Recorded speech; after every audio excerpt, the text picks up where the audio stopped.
UGC NAT की तैयारी कर रहे सारे विद्यार्थियों का अज की क्लास में स्वागत है। जिवें कि तुसी सारे जानते हो आप यूनिट 1 नूं लैके डिस्कशन कर रहे हाँ और यूनिट 1 का जो सब टॉपिक है साहित्य के रूपों के विच दो भाग आउंदे ने, एक है मध्यकालीन रूप तो एक ने आधुनिक रूप। मध्यकालीन रूप जिहड़े आपां सारे कर चुके हाँ, तुसी जेकर वो क्लासेस नहीं अटेंड कीतियां तो यूट्यूब चैनल ते पूरी प्लेलिस्ट बनी हुई है यूनिट 1, उसके अंदर वो सारे जिहड़े टॉपिक्स ने वो दिते हुए ने। आधुनिक रूपों के विच भी कुछ रूप आप कर चुके हैं और अज की क्लास के विच आपां करांगे आधुनिक रूपों का ही एक रूप जो है निबंध। निबंध जो क्लास रहेगी ये 2 या 3 क्लासेस दे विच आपां इसनूं कंप्लीट करन दी कोशिश करांगे। लंबेरा टॉपिक है और ज़्यादा तो ज़्यादा कोशिश करांगे कि 2 क्लासेस ही होण, पर जेकर मैटर बचदा है भी तो आपां 3 क्लासेस दे विच इसनूं कंप्लीट करांगे। निबंध नूं आपां जेकर देखना होवे तां निबंध एक बच्चा जो अपनी या कह लीए फर्स्ट स्टैंडर्ड तो ही, कई बार तो आप किंडर गार्डन के भी वेखते हाँ कि जो टीचर्स ने यूकेजी क्लास के बच्चों ही निबंध कराना शुरू कर देंगे ने, भावें वो 10 लाइनों का हुंदा है या 12 लाइनों का या 8 लाइनों का हुंदा है, पर छोटे छोटे निबंध जोड़े ने आप शुरुआत में ही देखते हैं कि बच्चा यूकेजी स्टैंडर्ड तो जोड़ा लिखना शुरू कर देंदा। आस्ते आस्ते उस परिवर्तन हुंदा है। फिर जब वड्डी क्लास दे विच पुजदा है 11-12 दे विच भी आप देखते हाँ निबंध लिखे जाते हैं, या कंपीटिटिव एग्जाम्स की आप जब तैयारी करते हाँ तो उस दे विच भी सानू निबंध लिखण नूं आउंदे ने। या फिर होर जिहड़ा अज जो भारत का सब तो वड्डा पेपर है आप कह लीए UPSC, उस दे विच भी आप निबंध लिखते हाँ, एसेज लिखे जाते हैं।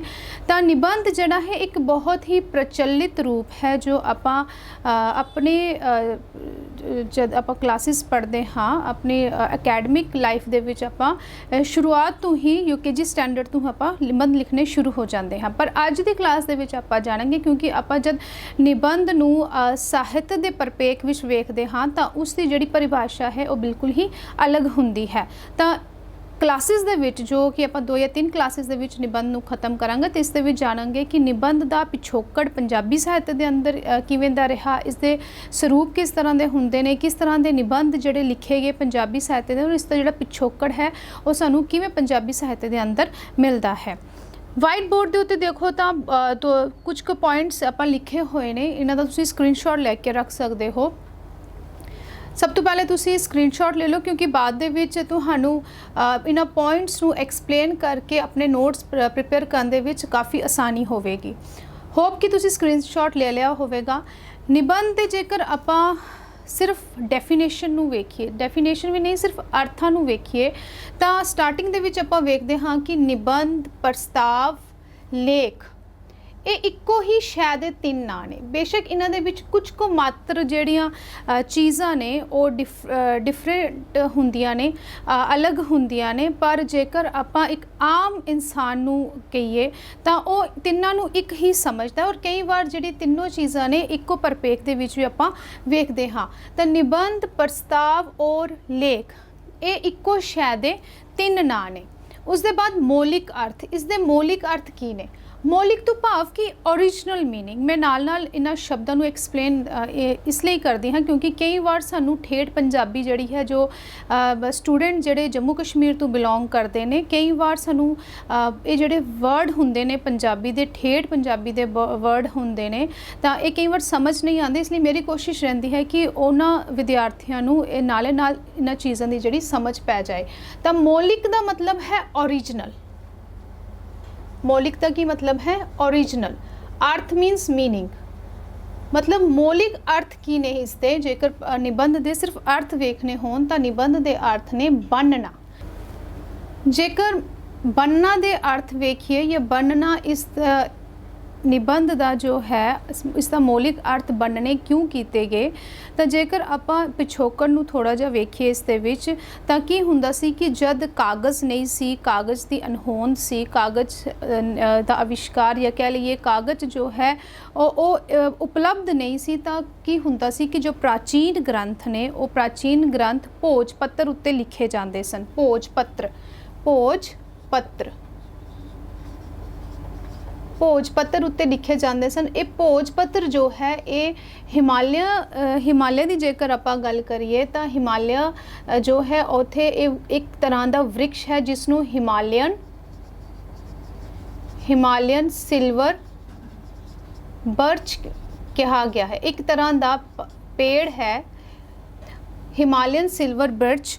ਉਸ ਪੇੜ ਦੀ ਛਾਲ ਨੂੰ ਉਤਾਰ ਕੇ ਉਸ ਪੇੜ ਦੀ ਜਿਹੜੀ ਛਾਲ ਸੀ ਉਸ ਨੂੰ ਕਾਗਜ਼ ਦੀ ਜਗ੍ਹਾ ਯੂਜ਼ ਕੀਤਾ ਜਾਂਦਾ ਸੀ, ਉਸ ਦੇ ਉੱਤੇ ਲਿਖਾਈ ਕੀਤੀ ਜਾਂਦੀ ਸੀ, ਉਸ ਦੇ ਉੱਤੇ ਲਿਖਿਆ ਜਾਂਦਾ ਸੀ। ਅੱਜ ਵੀ ਬਹੁਤ ਸਾਰੇ ਲਾਇਬ੍ਰੇਰੀਜ਼ ਐਸੀ ਨੇ ਜਿੱਥੇ ਸਾਨੂੰ ਪ੍ਰਾਚੀਨ ਗ੍ਰੰਥ ਜਿਹੜੇ ਨੇ ਉਹ ਭੋਜ ਪੱਤਰ ਉੱਤੇ ਲਿਖੇ ਹੋਏ ਮਿਲਦੇ ਨੇ। ਤਾਂ ਕਾਗਜ਼ ਦੀ ਅਣਹੋਂਦ ਕਰਕੇ ਇਸ ਪੇੜ ਦੀ ਛਾਲ ਨੂੰ ਲਿਖਣ ਦੇ ਲਈ ਯੂਜ਼ ਕੀਤਾ ਜਾਂਦਾ ਸੀ ਔਰ ਉਹਨਾਂ ਨੂੰ ਭੋਜ ਪੱਤਰ ਕਿਹਾ ਜਾਂਦਾ ਸੀ। ਹੁਣ ਭੋਜ ਪੱਤਰ ਕੀ ਸੀ ਕਿ ਉਹ ਤਾਂ ਇੱਕ ਦੂਜੇ ਨਾਲ ਅਟੈਚ ਨਹੀਂ ਹੁੰਦੇ ਸਨ। ਉਹਨਾਂ ਨੂੰ ਫਿਰ ਜਦ ਉਹ ਸਾਰੇ ਲਿਖੇ ਜਾਂਦੇ ਸਨ, ਜਿਵੇਂ ਆਪਾਂ ਵੀ ਅੱਜ ਵੇਖੀਏ ਕਿ ਸਾਡੇ ਕੋਲ A4 ਸਾਈਜ਼ ਸ਼ੀਟਸ ਹੁੰਦੀਆਂ ਨੇ, ਜਦ ਆਪਾਂ A4 ਸਾਈਜ਼ ਸ਼ੀਟਸ ਨੂੰ ਇਸਤੇਮਾਲ ਕਰਦੇ ਹਾਂ ਫਿਰ ਆਖਿਰ ਦੇ ਵਿੱਚ ਕੀ ਕਰਦੇ ਹਾਂ, ਉਹਨਾਂ ਨੂੰ ਸਟੈਪਲ ਕਰਕੇ ਰੱਖਦੇ ਹਾਂ। ਆਪਣੇ ਨੋਟਸ ਜੇਕਰ ਆਪਾਂ ਪ੍ਰਿਪੇਅਰ ਕਰ ਰਹੀ ਹੋਈਏ ਤਾਂ ਸਟੈਪਲ ਕਰਕੇ ਰੱਖਦੇ ਹਾਂ ਜਾਂ ਉਹਨਾਂ ਨੂੰ ਧਾਗੇ ਨਾਲ ਬੰਨ੍ਹ ਕੇ ਰੱਖਦੇ ਹਾਂ, ਤਾਂ ਉਹਨਾਂ ਨੂੰ ਕਿਸੇ ਨਾ ਕਿਸੇ ਤਰੀਕੇ ਦੇ ਨਾਲ ਜਾਂ ਫਾਈਲ ਦੇ ਵਿੱਚ ਸੰਭਾਲ ਕੇ ਰੱਖਦੇ ਹਾਂ। ਤਾਂ ਇਹਨਾਂ ਭੋਜ ਪੱਤਰਾਂ ਨੂੰ ਉਸ ਸਮੇਂ ਬਣਿਆ ਜਾਂਦਾ ਸੀ, ਬਣ ਕੇ ਇਹਨਾਂ ਨੂੰ ਰੱਖਿਆ ਜਾਂਦਾ ਸੀ। ਇਸ ਲਈ ਇਸ ਨਿਬੰਧ ਨੂੰ ਉਸ ਸਮੇਂ ਇਸ ਦੇ ਜਿਹੜੇ ਅਰਥ ਨੇ ਉਹ ਬਣਨਾ ਕੀਤਾ ਗਿਆ। ਨਿਬੰਧ ਦੇ ਅਰਥ ਕੀ ਨੇ? ਬਣਨਾ ਕੀਤਾ ਗਿਆ, ਕਿਉਂਕਿ ਉਸ ਸਮੇਂ ਜੋ ਭੋਜ ਪੱਤਰ ਸਨ ਉਹਨਾਂ ਉੱਤੇ ਲਿਖਾਈ ਹੁੰਦੀ ਸੀ ਔਰ ਉਹਨਾਂ ਭੋਜ ਪੱਤਰਾਂ ਨੂੰ ਸੰਭਾਲਣ ਦੇ ਲਈ ਉਹਨਾਂ ਨੂੰ ਬਣਿਆ ਜਾਂਦਾ ਸੀ। ਇਸ ਲਈ ਇਸ ਦੇ ਜਿਹੜੇ ਅਰਥ ਨੇ, ਮੌਲਿਕ ਅਰਥ ਜਿਹੜੇ ਨੇ ਉਹ ਸਾਨੂੰ ਬਣਨਾ ਕੀਤਾ ਗਿਆ ਹੈ। ਉਸ ਤੋਂ ਬਾਅਦ ਜੇਕਰ ਆਪਾਂ ਸੰਸਕ੍ਰਿਤ ਦੀ ਗੱਲ ਕਰੀਏ ਤਾਂ ਸੰਸਕ੍ਰਿਤ ਦੇ ਵਿੱਚ ਇਸ ਦੇ ਅਰਥ ਪ੍ਰਬੰਧ ਨੇ। ਹੁਣ ਪ੍ਰਬੰਧ ਕੀ ਹੁੰਦਾ ਹੈ? ਕਿਸੇ ਚੀਜ਼ ਨੂੰ ਇੱਕ ਸੀਕੁਐਂਸ ਦੇ ਵਿੱਚ ਰੱਖਣਾ। ਆਪਾਂ ਪ੍ਰਬੰਧ ਹੈ ਕਿ ਜਦ ਆਪਾਂ ਕਿਸੇ ਚੀਜ਼ ਨੂੰ ਸੰਭਾਲ ਕੇ ਇੱਕ ਸੀਕੁਐਂਸ ਦੇ ਵਿੱਚ ਰੱਖਦੇ ਹਾਂ, ਇੱਕ ਤਰੀਕੇ ਦੇ ਵਿੱਚ ਰੱਖਦੇ ਹਾਂ ਤਾਂ ਉਸ ਨੂੰ ਪ੍ਰਬੰਧ ਕਿਹਾ ਜਾਂਦਾ ਹੈ। ਜੇਕਰ ਆਪਾਂ ਸੰਸਕ੍ਰਿਤ ਦੇ ਵਿੱਚ ਗੱਲ ਕਰੀਏ ਤਾਂ ਵਾਲਮੀਕੀ ਨੇ ਜੋ ਰਾਮਾਇਣ ਲਿਖੀ, ਵਾਲਮੀਕ ਦੀ ਜਿਹੜੀ ਰਾਮਾਇਣ ਹੈ, ਰਾਮਾਇਣ ਜੋ ਸਨਾਤਨ ਧਰਮ ਦਾ ਧਾਰਮਿਕ ਗ੍ਰੰਥ ਹੈ, ਰਾਮਾਇਣ ਜੋ ਹੈ ਇਸ ਨੂੰ ਵੀ ਕੀ ਕਹਾ ਗਿਆ ਹੈ? ਇਸ ਨੂੰ ਪ੍ਰਬੰਧ ਕਾਵਿ ਕਿਹਾ ਗਿਆ ਹੈ। ਕੀ ਕਿਹਾ ਗਿਆ ਹੈ? ਪ੍ਰਬੰਧ ਕਾਵਿ। ਉਸ ਦੇ ਬਾਅਦ ਸਾਨੂੰ ਦੰਡੀ ਜਿਹੜਾ ਹੈ, ਦੰਡੀ ਦਾ ਜਿਹੜਾ ਦੁਸ਼ਕੁਮਾਰ ਸਾਹਿत्य ਮਿਲਦਾ ਹੈ, ਸਾਹਿत्य ਗ੍ਰੰਥ ਮਿਲਦਾ ਹੈ, ਇਸ ਨੂੰ ਵੀ ਪ੍ਰਬੰਧ ਕਾਵਿ ਕਿਹਾ ਗਿਆ ਹੈ। ਕੀ ਕਿਹਾ ਗਿਆ ਹੈ? ਪ੍ਰਬੰਧ ਕਾਵਿ। ਤਾਂ ਇਹ ਦੋ ਐਗਜ਼ਾਮਪਲਸ ਨੇ ਕਿ ਨਿਬੰਧ ਨੂੰ ਨਿਬੰਧ ਦਾ ਜੋ ਸੰਸਕ੍ਰਿਤ ਦੇ ਵਿੱਚ ਅਰਥ ਸੀ ਉਹ ਪ੍ਰਬੰਧ ਸੀ। ਪ੍ਰਬੰਧ ਹੁੰਦਾ ਹੈ ਕਿਸੇ ਚੀਜ਼ ਨੂੰ ਸੀਕੁਐਂਸ ਦੇ ਵਿੱਚ ਰੱਖਣਾ, ਕਿਸੇ ਚੀਜ਼ ਨੂੰ ਸੀਕੁਐਂਸ ਦੇ ਵਿੱਚ ਲਿਖਣਾ। ਹੁਣ ਜਦ ਆਪਾਂ ਨਿਬੰਧ ਨੂੰ ਵੇਖਦੇ ਹਾਂ ਤਾਂ ਨਿਬੰਧ ਦੇ ਵਿੱਚ ਜੋ ਆਪਾਂ ਵਿਸ਼ਾ ਚੁਣਦੇ ਹਾਂ ਉਸ ਵਿਸ਼ੇ ਨੂੰ ਵੀ ਇੱਕ ਸੀਕੁਐਂਸ ਦਿੱਤੀ ਜਾਂਦੀ ਹੈ। ਇਸ ਲਈ ਨਿਬੰਧ ਨੂੰ ਕੀ ਕਿਹਾ ਗਿਆ? ਨਿਬੰਧ ਨੂੰ ਪ੍ਰਬੰਧ ਕਿਹਾ ਗਿਆ।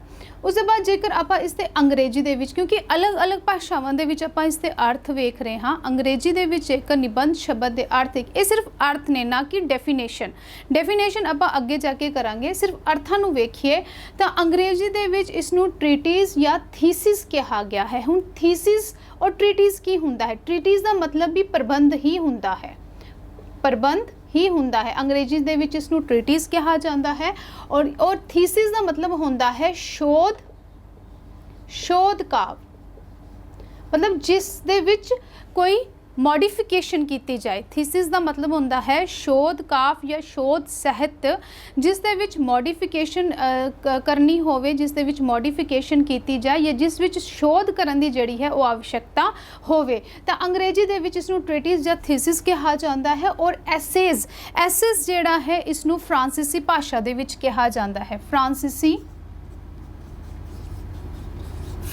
ਭਾਸ਼ਾ ਦੇ ਵਿੱਚ ਨਿਬੰਧ ਨੂੰ ਐਸੇਜ਼ ਕਿਹਾ ਜਾਂਦਾ ਹੈ। ਔਰ ਅੰਗਰੇਜ਼ੀ ਦੇ ਵਿੱਚ ਵੀ ਜੇਕਰ ਐਸੇ ਦੀ ਗੱਲ ਕਰੀਏ ਤਾਂ ਅੰਗਰੇਜ਼ੀ ਦੇ ਵਿੱਚ ਵੀ ਇਸ ਨੂੰ ਐਸੇ ਕਿਹਾ ਜਾਂਦਾ ਹੈ। ਐਸੇ, ਟ੍ਰੀਟਿਸ ਜਾਂ ਥੀਸਿਸ ਵੀ ਇਸ ਨੂੰ ਲਿਖਿਆ ਜਾਂਦਾ ਹੈ ਜਾਂ ਫਿਰ ਇਸ ਨੂੰ ਐਸੇ ਕਿਹਾ ਜਾਂਦਾ ਹੈ। ਇਹ ਸਿਰਫ ਅਰਥ ਨੇ ਕਿ ਨਿਬੰਧ ਦੇ ਅਰਥ ਕੀ ਨੇ।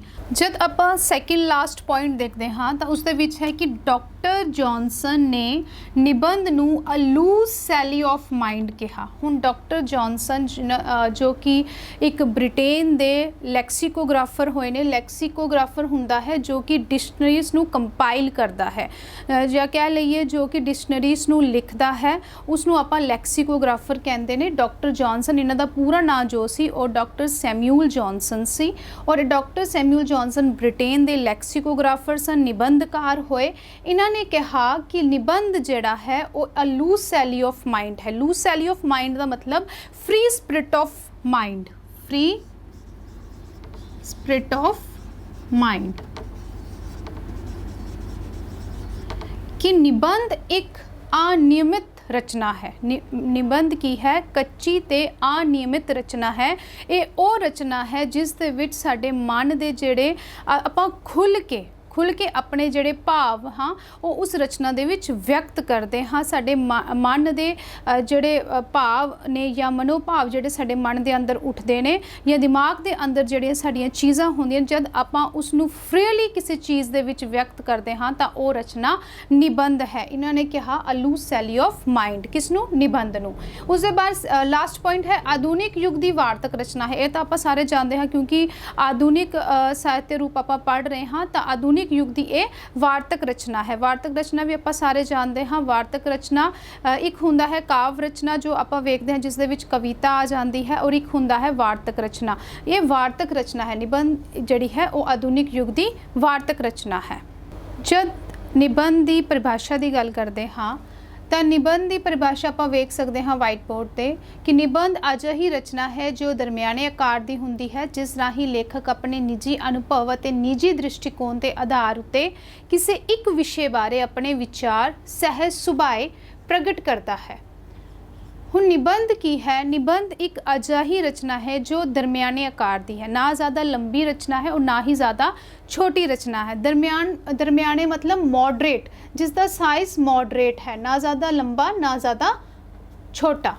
कहते एक अजिही रचना है जो कि दरमियाने आकार की है और जिस राही हुण इसके अगे दस रहे कि निबंध बेसिकली है कि निबंध दे विच किहड़ियां चीज़ां दा होना लाजमी है और किहड़ियां चीज़ां सानू निबंध दे विच दिखाई दिंदियां ने। कहते निबंध एक ऐसी रचना है जिस दे विच लेखक जिहड़ा है, लिखण वाला जिहड़ा है वो अपने निजी अनुभव हुंदा है, अपने पर्सनल जिहड़े उसके थॉट्स ने, पर्सनल वो जिहड़ियां चीज़ां फील करता है। पर्सनल फीलिंग आपां कह सकते हाँ, पर्सनल फीलिंग कि वो चीज़ां नूं किस तरह फील करता है, उसके अनुभव किस तरह के ने। अते निजी दृष्टिकोण हुंदा है पर्सनल परस्पैक्टिव कि किसी एक चीज़ नूं लैके, किसी पर्टिकुलर चीज़ नूं लैके लेखक दा अपना व्यू पॉइंट की है, उसके विचार की ने किसी एक पर्टिकुलर सबजैक्ट के उत्ते उसनूं आपां कहंदे हाँ निजी दृष्टिकोण। कहंदे वो रचना है जिस दे विच लेखक दे अपने पर्सनल फीलिंग्स हुंदियां ने, अनुभव हुंदे ने और जिस दे विच लेखक दा अपना पर्सनल पॉइंट ऑफ व्यू हुंदा है, निजी दृष्टिकोण दे आधार उत्ते किसी एक विषय बारे। और निबंध की है, निबंध दे विच एक पर्टिकुलर विषय जिहड़ा है वो लिता जाता है। जिवें आपां छोटी क्लासिस विच भी वेखदे सां विज्ञान दे उत्ते विषय लिखो, साइंस दे उत्ते लिखो, अक्सर आपां लिखिया करदे सां wonder of science, my aim in life. तो एक पर्टिकुलर विषय सी, एक पर्टिकुलर सबजैक्ट सी जिस सबजैक्ट के उत्ते आपां अपने विचार प्रगट करदे सां कि किवें अपने जिंदगी नूं लैके साडा जिहड़ा एम है वो किस तरह दा, आपां उसनूं किवें अचीव करना है, ते साडे अपने पर्सनल व्यूज़ हुंदे सन। तो उस दे विच आपां कह सकते हैं निबंध एक अजिही रचना है जिस दे विच लेखक दे अपने पर्सनल फीलिंग, अपना पर्सनल परस्पैक्टिव हुंदा है किसी एक विषय के उत्ते और वो चीज़ां जो वो सहज सुभाए प्रकट करता है। सहज सुभाए तो मतलब है सहज सुभाए इंस्टिंक्टिव मतलब कि नैचुरली जो सानू विचार आते हैं, जो थॉट साडे अंदर हुंदे ने, जब आपां उसनू फ्रीली, क्योंकि आपां पहले भी पढ़ के आ चुके हाँ कि डॉक्टर सैमुअल जॉनसन जिहड़े ने वो निबंध नू अ लूज सैली ऑफ माइंड आखते हैं कि फ्री स्पिरिट ऑफ माइंड कि जो साडे अंदर हुंदा है, जो असी सोचते हाँ एक्चुअल दे विच नैचुरली जो लेखक सोचता है, जब वो अपने विचार नैचुरली प्रगट करता है, सहज सुभाए प्रगट करता है, तो उस रचना नू की आख्या जाता है, उस रचना नू निबंध कहा ਜਾਂਦਾ ਹੈ। ਹੁਣ ਇਸ ਦੇ ਵਿੱਚ ਕਿਹੜੀਆਂ ਚੀਜ਼ਾਂ ਹੋਣਾ ਲਾਜ਼ਮੀ ਨੇ? ਸਭ ਤੋਂ ਪਹਿਲੇ ਤਾਂ ਲੇਖਕ ਦਾ ਆਪਣਾ ਨਿੱਜੀ ਦ੍ਰਿਸ਼ਟੀਕੋਣ ਹੋਣਾ ਚਾਹੀਦਾ ਹੈ, ਪਰਸਨਲ ਪ੍ਰਸਪੈਕਟਿਵ ਹੋਣਾ ਚਾਹੀਦਾ ਹੈ ਕਿਸੇ ਵਿਸ਼ੇ ਦੇ ਉੱਤੇ। ਦੂਜੇ ਉਸਦੇ ਵਿਚਾਰ, ਉਸਦੇ ਆਈਡੀਆਜ਼, ਉਸ ਚੀਜ਼ ਨੂੰ ਲੈ ਕੇ ਉਸਦੇ ਆਈਡੀਆਜ਼ ਕੀ ਨੇ ਉਹ ਹੋਣੇ ਚਾਹੀਦੇ ਨੇ, ਆਈਡੀਆਜ਼। ਉਸ ਤੋਂ ਬਾਅਦ ਉਸਦਾ ਤਜਰਬਾ ਮੀਨਸ ਐਕਸਪੀਰੀਅੰਸ, ਕਿ ਅਗਰ ਉਹ ਕਿਸੇ ਚੀਜ਼ ਨੂੰ ਲੈ ਕੇ ਕਿਸੇ ਪਾਰਟਿਕੂਲਰ ਵਿਸ਼ੇ ਦੇ ਉੱਤੇ ਲਿਖ ਰਿਹਾ ਹੈ ਤਾਂ ਉਸ ਚੀਜ਼ ਨੂੰ ਲੈ ਕੇ ਉਸਦੀ ਆਪਣਾ ਪਰਸਨਲ ਤਜਰਬਾ ਕੀ ਰਿਹਾ, ਉਸ ਦੇ ਉੱਤੇ ਵੀ ਉਹ ਜਿਹੜਾ ਹੈ ਇਸ ਦੇ ਵਿੱਚ ਆਪਣੇ ਵਿਚਾਰ ਪ੍ਰਗਟ ਕਰਦਾ ਹੈ। ਹੁਣ ਜਿਹੜੇ ਵਿਚਾਰ ਉਹ ਪ੍ਰਗਟ ਕਰਦਾ ਹੈ ਉਹ ਬੜੇ ਹੀ ਸਰਲ ਭਾਸ਼ਾ ਦੇ ਵਿੱਚ ਹੋਣੇ ਚਾਹੀਦੇ। ਇਹ ਨਹੀਂ ਕਿ ਬੜੀ ਕੰਪਲੀਕੇਟਡ ਜੀ ਲੈਂਗੁਏਜ ਉਹ ਯੂਜ਼ ਕਰ ਲੇ ਜੋ ਪਾਠਕਾਂ ਨੂੰ ਸਮਝ ਹੀ ਨਾ ਪਏ। ਤਾਂ ਇਸ ਦੇ ਵਿੱਚ ਸਰਲ ਭਾਸ਼ਾ ਹੋਣੀ ਚਾਹੀਦੀ ਹੈ, ਬੜੇ ਸਰਲ ਅਲਫਾਜ਼ਾਂ ਦੇ ਵਿੱਚ ਉਹ ਇਹ ਚੀਜ਼ਾਂ ਪ੍ਰਗਟ ਕਰਦਾ ਹੈ ਔਰ ਸਪਸ਼ਟ, ਸੁਹਿਰਦ ਅਤੇ ਦਲੀਲ ਭਰੇ ਰੂਪ ਵਿੱਚ ਪੇਸ਼ ਕਰਦਾ ਹੈ। ਸਪਸ਼ਟ ਹੋਣੀ ਚਾਹੀਦੀ ਨੇ, ਮਤਲਬ ਉਸ ਦੇ ਵਿੱਚ ਕੋਈ ਡਾਊਟ ਨਹੀਂ ਹੋਣਾ ਚਾਹੀਦਾ। ਦੂਜਾ ਕਿ ਸੁਹਿਰਦ ਅਤੇ ਦਲੀਲ ਭਰੇ ਰੂਪ ਦੇ ਵਿੱਚ ਪੇਸ਼ ਹੁੰਦਾ ਹੈ। ਸੁਹਿਰਦ ਮਤਲਬ ਬੜੀ ਸਿੰਸੀਅਰਲੀ ਉਹ ਚੀਜ਼ਾਂ ਨੂੰ ਪ੍ਰਗਟ ਕਰਦਾ ਹੈ। ਸੁਹਿਰਦ ਦਾ ਮਤਲਬ ਹੈ ਸਿੰਸੀਅਰਲੀ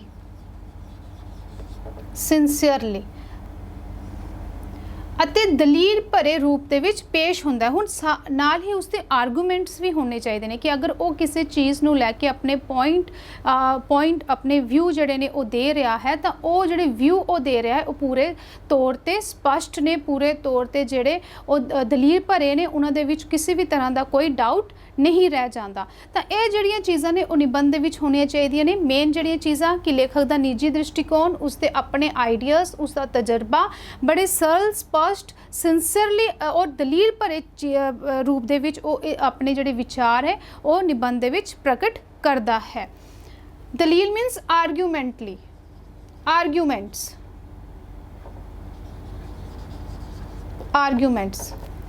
ਲੇਖਕ ਦੀ ਸ਼ਖਸੀਅਤ ਲਾਜ਼ਮੀ ਤੌਰ ਤੇ ਝਲਕਦੀ ਹੈ। ਹੁਣ ਨਿਬੰਧ ਇੱਕ ਅਜਿਹੀ ਰਚਨਾ ਹੈ ਜਿਸ ਦੇ ਵਿੱਚ ਲੇਖਕ ਦੀ ਸ਼ਖਸੀਅਤ, ਉਸਦੀ ਪਰਸਨੈਲਿਟੀ ਜਿਹੜੀ ਹੈ ਉਹ ਸਪਸ਼ਟ ਰੂਪ ਤੇ ਸਾਨੂੰ ਦਿਖਾਈ ਦਿੰਦੀ ਹੈ। ਫੋਰ ਐਗਜ਼ਾਮਪਲ ਜਿਵੇਂ ਮੈਂ ਕਿਸੇ ਇੱਕ ਪਾਰਟਿਕੂਲਰ ਵਿਸ਼ੇ ਦੇ ਉੱਤੇ ਆਪਣੇ ਵਿਚਾਰ ਦਿੱਤੇ ਨੇ, ਹੁਣ ਉਸੇ ਪਾਰਟਿਕੂਲਰ ਵਿਸ਼ੇ ਦੇ ਉੱਤੇ ਦੂਜਾ ਲੇਖਕ ਹੈ ਉਹ ਵੀ ਆਪਣੇ ਵਿਚਾਰ ਦੇ ਰਿਹਾ ਹੈ। ਪਾਠਕ ਜਿਹੜੇ ਹੁੰਦੇ ਨੇ ਉਹ ਦੋਨਾਂ ਦੇ ਵਿਚਾਰ ਜਦ ਪੜ੍ਹਦੇ ਨੇ ਤਾਂ ਉਸ ਦੇ ਵਿੱਚ ਜਿਹੜੀ ਲੇਖਕ ਦੀ ਜਿਹੜੀ ਪਰਸਨੈਲਿਟੀ ਹੈ, ਕਿਉਂਕਿ ਪਾਠਕਾਂ ਨੂੰ ਜਿਹੜੇ ਵਿਚਾਰ ਵਧੀਆ ਲੱਗਦੇ ਨੇ, ਪਾਠਕ ਜਿਹੜੇ ਆਪ ਕੰਪੈਰੀਜ਼ਨ ਕਰਕੇ ਚੀਜ਼ਾਂ ਨੂੰ ਵੇਖ ਲੈਂਦੇ ਨੇ ਕਿ ਕਿਹੜਾ ਲੇਖਕ ਹੈ ਜਿਸ ਦੇ ਆਈਡੀਆਜ਼ ਜਿਸ ਦੇ ਵਿਚਾਰ ਜਿਹੜੇ ਨੇ ਉਹ ਬੜੇ ਦਲੀਲ ਭਰੇ ਨੇ, ਜਾਂ ਕਿ ਕਿਹੜਾ ਲੇਖਕ ਹੈ ਜਿਹੜਾ ਕਿ ਬਹੁਤ ਹੀ ਸੁੰਦਰ ਤਰੀਕੇ ਦੇ ਨਾਲ ਕਿਸੇ ਚੀਜ਼ ਨੂੰ ਪੇਸ਼ ਕਰ ਰਿਹਾ ਹੈ। ਤਾਂ ਓਬਵੀਅਸਲੀ ਜਦ ਵੀ ਆਪਾਂ ਕੋਈ ਵੀ ਰਚਨਾ ਲਿਖਦੇ ਹਾਂ ਤਾਂ ਉਸ ਦੇ ਵਿੱਚ ਲੇਖਕ ਦੀ ਜਿਹੜੀ ਸ਼ਖਸੀਅਤ ਹੈ ਉਹ ਸਾਨੂੰ ਨਜ਼ਰ ਆਉਂਦੀ ਹੈ। ਤਾਂ ਇਹ ਨਿਬੰਧ ਵੀ ਇੱਕ ਐਸੀ ਰਚਨਾ ਹੈ ਕਿਉਂਕਿ ਇਸ ਦੇ ਵਿੱਚ ਸਿਰਫ ਔਰ ਸਿਰਫ ਲੇਖਕ ਦਾ ਆਪਣਾ ਨਿੱਜੀ ਦ੍ਰਿਸ਼ਟੀਕੋਣ ਹੁੰਦਾ ਹੈ, ਪਰਸਨਲ ਐਕਸਪੀਰੀਅੰਸ ਹੁੰਦੇ ਨੇ, ਉਸਦਾ ਪਰਸਨਲ ਪਰਸਪੈਕਟਿਵ ਹੁੰਦਾ ਹੈ ਕਿਸੇ ਪਾਰਟਿਕੂਲਰ ਚੀਜ਼ ਦੇ ਉੱਤੇ। ਤਾਂ ਲਾਜ਼ਮੀ ਤੌਰ ਤੇ ਜਦ ਆਪਾਂ ਕਿਸੇ ਦਾ ਪਰਸਨਲ ਪਰਸਪੈਕਟਿਵ, ਉਸਦੇ ਪਰਸਨਲ ਐਕਸਪੀਰੀਅੰਸ ਜਾਂ ਉਸਦੇ ਆਈਡੀਆਜ਼ ਨੂੰ ਵੇਖਦੇ ਹਾਂ ਤਾਂ ਉਸ ਦੇ ਵਿੱਚ ਸਾਨੂੰ ਉਸਦੀ ਪਰਸਨੈਲਿਟੀ ਜਿਹੜੀ ਹੈ ਉਹ ਨਜ਼ਰ ਆਉਂਦੀ ਹੈ। ਤਾਂ ਨਿਬੰਧ ਇੱਕ ਅਜਿਹੀ ਰਚਨਾ ਹੈ ਜਿਸ ਦੇ ਵਿੱਚ ਲੇਖਕ ਦੀ ਸ਼ਖਸੀਅਤ ਲਾਜ਼ਮੀ ਤੌਰ ਤੇ ਨਿਖਰ ਕੇ ਸਾਡੇ ਸਾਹਮਣੇ ਆਉਂਦੀ ਹੈ। ਇਹ ਤਾਂ ਸੀ ਕਿ ਨਿਬੰਧ ਹੈ ਕਿ ਇਸ ਦੀ ਪਰਿਭਾਸ਼ਾ ਕੀ ਹੈ। ਹੁਣ ਆਪਾਂ ਦੇਖਦੇ ਹਾਂ ਕਿ ਇਸ ਦਾ ਪਿਛੋਕੜ ਕੀ ਰਿਹਾ, ਕਿਉਂਕਿ ਨਿਬੰਧ ਜਿਹੜਾ ਹੈ ਉਹ ਪੱਛਮੀ ਸਾਹਿਤ ਤੋਂ ਪੰਜਾਬੀ ਸਾਹਿਤ ਦੇ ਅੰਦਰ ਐਂਟਰ ਕਰਦਾ ਹੈ। ਜਿਵੇਂ ਆਪਾਂ ਨਾਟਕ ਵੇਖਦੇ ਹਾਂ ਜਾਂ ਨੋਵਲ ਵੇਖਦੇ ਹਾਂ ਜੋ ਕਿ ਪੱਛਮੀ ਸਾਹਿਤ ਤੋਂ ਪੰਜਾਬੀ ਸਾਹਿਤ ਦੇ ਅੰਦਰ ਐਂਟਰ ਹੁੰਦੇ ਨੇ, ਤਾਂ ਨਿਬੰਧ ਇੱਕ ਅਜਿਹੀ ਰਚਨਾ ਹੈ ਜੋ ਪੱਛਮੀ ਸਾਹਿਤ ਤੋਂ ਪੰਜਾਬੀ ਸਾਹਿਤ ਦੇ ਅੰਦਰ ਐਂਟਰ ਕਰਦਾ। ਕਿਵੇਂ ਕਰਦਾ ਹੈ, ਹੁਣ ਆਪਾਂ ਇਸ ਦੇ ਪਿਛੋਕੜ ਨੂੰ ਵੇਖਦੇ ਹਾਂ।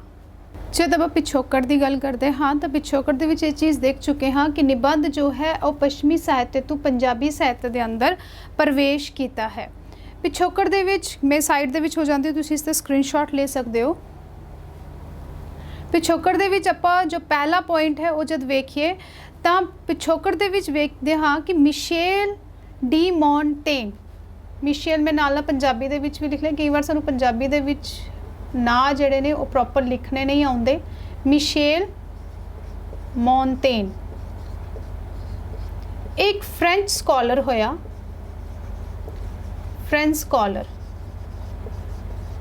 ਕਿਉਂਕਿ ਪੱਛਮੀ ਸਾਹਿਤ ਤੋਂ ਪੰਜਾਬੀ ਸਾਹਿਤ ਦੇ ਅੰਦਰ ਐਂਟਰ ਕੀਤਾ ਔਰ ਆਪਾਂ ਪਿਛੋਕੜ ਦੇ ਵਿੱਚ ਇਸੇ ਚੀਜ਼ ਨੂੰ ਵੇਖਣਾ ਹੈ ਕਿ ਪੱਛਮੀ ਸਾਹਿਤ ਦੇ ਅੰਦਰ ਇਸ ਦਾ ਮੁੱਢ ਜਿਹੜਾ ਹੈ ਨਿਬੰਧ ਜਿਹੜਾ ਹੈ ਉਹ ਕਦ ਸ਼ੁਰੂ ਹੋਇਆ ਔਰ ਕਿਵੇਂ ਸ਼ੁਰੂ ਹੋਇਆ। ਜਦ ਆਪਾਂ ਪੱਛਮੀ ਸਾਹਿਤ ਦੇ ਵਿੱਚ ਵੇਖਦੇ ਹਾਂ ਤਾਂ ਮਿਸ਼ੇਲ ਮੌਂਟੇਨ ਨਾਂ ਦਾ ਇੱਕ ਫ੍ਰੈਂਚ ਸਕਾਲਰ ਹੋਇਆ, ਜਿਸ ਦਾ ਸਮਾਂ ਜੋ ਹੈ 1533 ਤੋਂ ਲੈ ਕੇ 1592 ਤੱਕ ਦਾ ਰਿਹਾ। ਇਹ ਇਸ ਦਾ ਜੀਵਨ ਕਾਲ ਰਿਹਾ।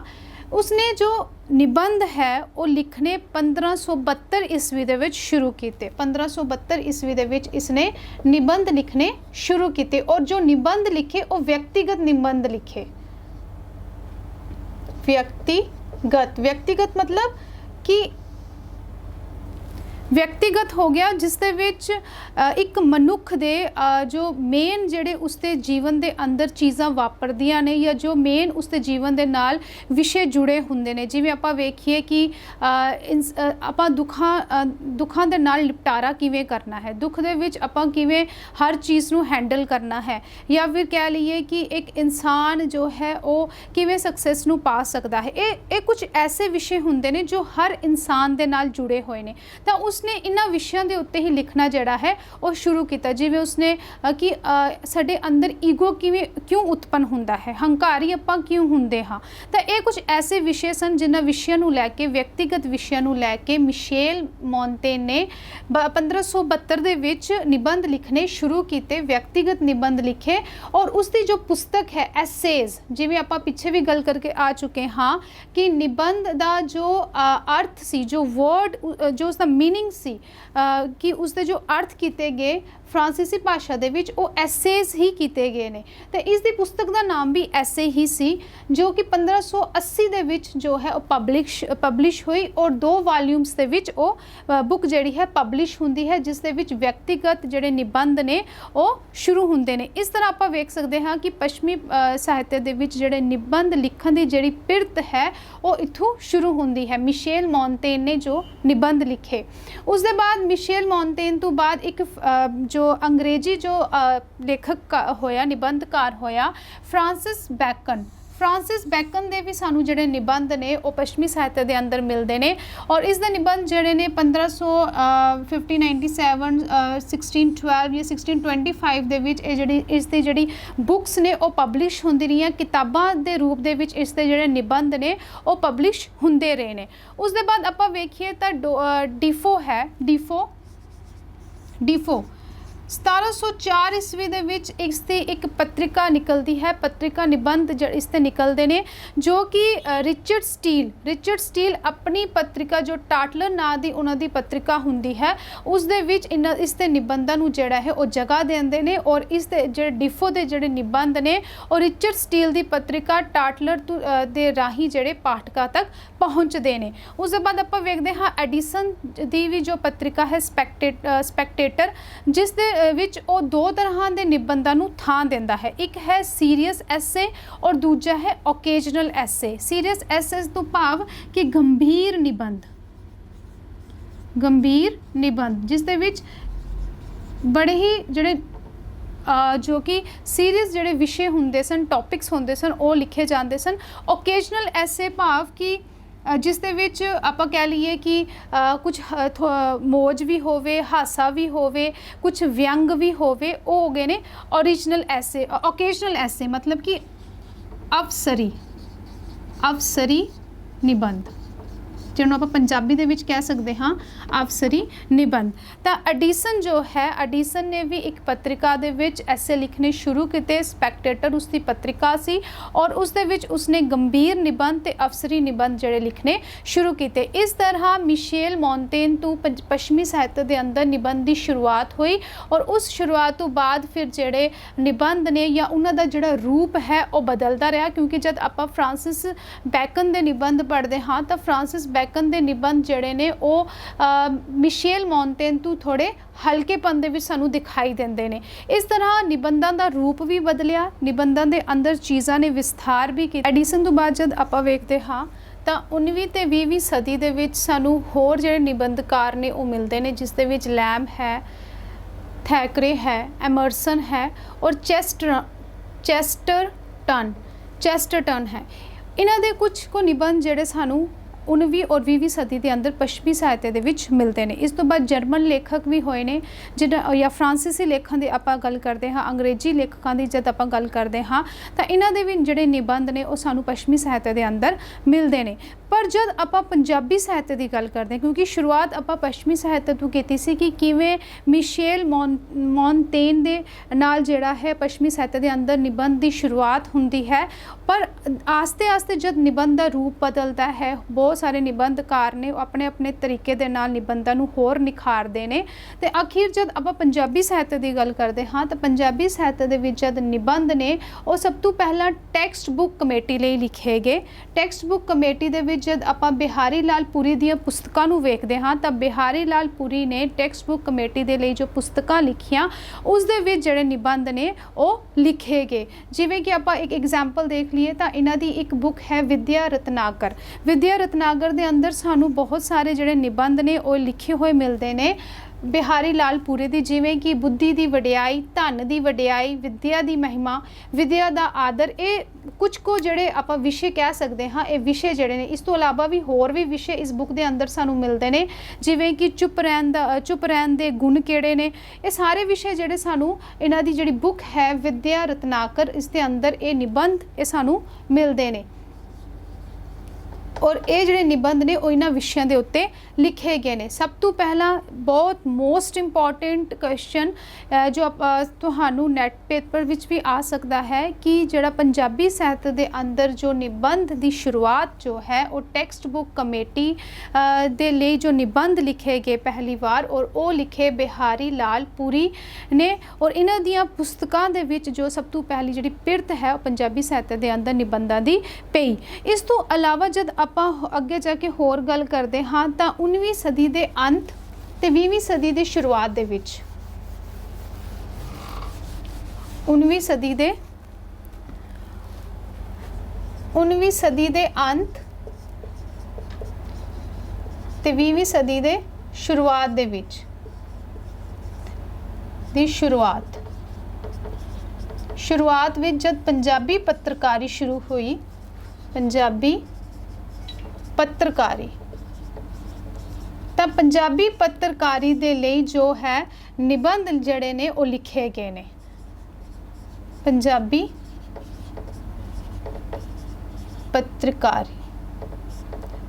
पत्रकारी जब शुरू होंदी है 19वीं सदी के अंत और 20वीं सदी की शुरुआत दे विच तद पंजाबी पत्रिका के लिए भी जिहड़े निबंध ने वो लिखे गए हैं और इस तरह जिहड़ा पंजाबी साहित्य के अंदर सानू अगे जाके बहुत सारे निबंधकार मिलते हैं, बहुत वधिया जिहड़े निबंध उन्होंने लिखे और किवें ये जिहड़ा रूप है वो अगां जाके जिहड़ा है प्रचलित भी होया। अगली जिहड़ी क्लास रहेगी, क्योंकि अज की क्लास दे विच आपां निबंध की शुरुआत की, मैं पहले ही कहा सी कि लंबेरा विषय है, अजे भी मैं बहुत सारिया चीज़ों नूं छड्डिया जो साडे सबजैक्ट ते रिलेटिड तो है ने, पर जब आपां MA पंजाबी की गल करते हाँ या फिर नैट पेपर की गल करते हाँ तो इन्ना डीप दे विच जाना साडे लई ज़रूरी नहीं है, क्योंकि जेकर तुसी सब्जैक्टिव पेपर भी देंदे हो तो तुहाडे लई ये जिहड़ा क्वेश्चन है जब तुहानूं निबंध उत्ते आउंदा है तो तुसी इसनूं ईजली जितना भी मैटर मैं तुहानूं दे रही हाँ तुसी इसनूं ईजली जिहड़ा है 10 मार्क्स का तुसी फ्रेम कर सकते हो क्वेश्चन दे अपने एग्जामिनेशन दे अंदर। तो जो चीज़ां नैट दे पेपर दे रिलेटिड ने वो अगली क्लास दे विच जो आपां चीज़ां करन जा रहे हाँ वो नैट पेपर दे बहुत ज़्यादा इंपॉर्टेंट ने, क्योंकि अगली क्लास के विच आपां वेखांगे कि किहड़े निबंधकार सानू पंजाबी साहित्य के अंदर मिलते हैं और उन्होंने किस तरह के निबंध जिहड़े ने वो लिखे ने। एक चंगा निबंध दे विच किहड़ियां चीज़ां होणियां चाहीदियां ने, एक चंगा निबंध आपां किसनूं कह सकते हाँ, या फिर जिहड़े पंजाबी निबंधकार होए ने उन्हां दे जिहड़े निबंध ने सानू किस तरह के मिलते हैं, या फिर आपां ये भी कह लीए कि किन्ने प्रकार के जिहड़े निबंध ने वो लिखे गए या इसका स्वरूप किस तरह का रहा या इस किहड़े तत्त जिहड़े होने जरूरी ने। तो अगली क्लास नूं जो तुसी अटेंड करना ना भुलना, क्योंकि जेकर तुसी अज दी क्लास अटेंड करते हो तो तुहाडे कोल इनकंप्लीट जो निबंध दे रिलेटेड जो नॉलेज है वो पहुँचेगी। अगली क्लास मोस्ट इंपॉर्टेंट क्लास है UGC नैट पेपर के पॉइंट ऑफ व्यू के लिए, इसलिए अगली क्लास नूं अटेंड करना ना भुलना। जेकर तुसी साडी पुरानी क्लासेस नहीं वेखियां नहीं अटेंड कीतियां तो यूट्यूब चैनल दे विच पूरी प्लेलिस्ट बनी हुई है यूनिट वाइज ਆਪਾਂ प्लेलिस्ट ਦਿੱਤੀ ਹੈ, ਉਸ ਦੇ ਵਿੱਚ ਹਰ ਇੱਕ ਟੌਪਿਕ ਤੁਹਾਨੂੰ ਮਿਲ ਜਾਏਗਾ ਜੋ ਆਪਾਂ ਕਰ ਰਹੇ ਹਾਂ, ਕਿਉਂਕਿ ਇੱਕ ਟੌਪਿਕ ਨੂੰ ਜਾਂ ਇੱਕ ਕਲਾਸ ਨੂੰ ਤੁਹਾਡੇ ਤੱਕ ਪਹੁੰਚਾਉਣ ਲਈ ਘੰਟਿਆਂ ਪ੍ਰਤੀ ਮਿਹਨਤ ਲੱਗੀ ਹੁੰਦੀ ਹੈ। ਬਹੁਤ ਸਾਰੀ ਬੁੱਕਸ ਜਿਹੜੀਆਂ ਨੇ ਉਹਨਾਂ ਦਾ ਰੈਫਰੈਂਸ ਲਿੱਤਾ ਹੁੰਦਾ ਹੈ, ਪੜ੍ਹਿਆ ਹੁੰਦਾ ਹੈ, ਤਾਂ ਉਹ ਸਾਰੀਆਂ ਚੀਜ਼ਾਂ ਜਿਹੜੀਆਂ ਨੇ ਕਿ ਤੁਹਾਡੇ ਤੱਕ ਇੱਕ ਵਧੀਆ ਮੈਟਰ ਪਹੁੰਚ ਸਕੇ, ਮੇਰੀ ਇਹ ਕੋਸ਼ਿਸ਼ ਰਹਿੰਦੀ ਹੈ। ਕਿਉਂਕਿ ਮੈਂ ਸਮਝਦੀ ਹਾਂ ਕਿ ਅਗਰ ਇੱਕ ਵੀ ਟੌਪਿਕ ਆਪਾਂ ਲੈ ਕੇ ਆਈਏ ਤਾਂ ਉਸਦੇ ਪਿੱਛੇ ਉਸਦੇ ਵਿੱਚ ਜਿਹੜੀ ਪੂਰੀ ਜਾਣਕਾਰੀ ਹੈ ਉਹ ਤੁਹਾਡੇ ਤੱਕ ਪਹੁੰਚ ਸਕੇ, ਤਾਂ ਕਿ ਤੁਹਾਨੂੰ ਇੱਧਰ ਉੱਧਰ ਭਟਕਣਾ ਨਾ ਪਵੇ। ਤਾਂ ਮੇਰੀ ਇਸ ਕੋਸ਼ਿਸ਼ ਦੇ ਵਿੱਚ ਤੁਹਾਡਾ ਵੀ ਸਹਿਯੋਗ ਬਹੁਤ ਜ਼ਰੂਰੀ ਹੈ। ਜੇਕਰ ਤੁਸੀਂ ਕਲਾਸਿਸ ਨੂੰ ਵੇਖਦੇ ਹੋ, ਤੁਹਾਨੂੰ ਚੰਗੀਆਂ ਲੱਗਦੀਆਂ ਨੇ, ਤਾਂ ਤੁਸੀਂ ਇਹਨਾਂ ਨੂੰ ਸ਼ੇਅਰ ਕਰਨਾ ਨਾ ਭੁੱਲਣਾ, ਕਿਉਂਕਿ ਮੈਂ ਪਹਿਲੇ ਵੀ ਕਹਿ ਚੁੱਕੀ ਹਾਂ, ਤੁਹਾਡਾ ਸ਼ੇਅਰ, ਕਮੈਂਟ ਔਰ ਤੁਹਾਡੇ ਲਾਈਕ ਜਿਹੜੇ ਨੇ ਮੈਨੂੰ ਮੋਟੀਵੇਟ ਕਰਦੇ ਨੇ, ਤਾਂ ਕਿ ਮੈਂ ਹੋਰ ਵੱਧ ਸਟੱਡੀ ਕਰਕੇ ਤੁਹਾਡੇ ਤੱਕ ਚੰਗਾ ਮੈਟਰ ਪਹੁੰਚਾ ਸਕਾਂ। ਤਾਂ ਅੱਜ ਦੀ ਕਲਾਸ ਲਈ ਧੰਨਵਾਦ।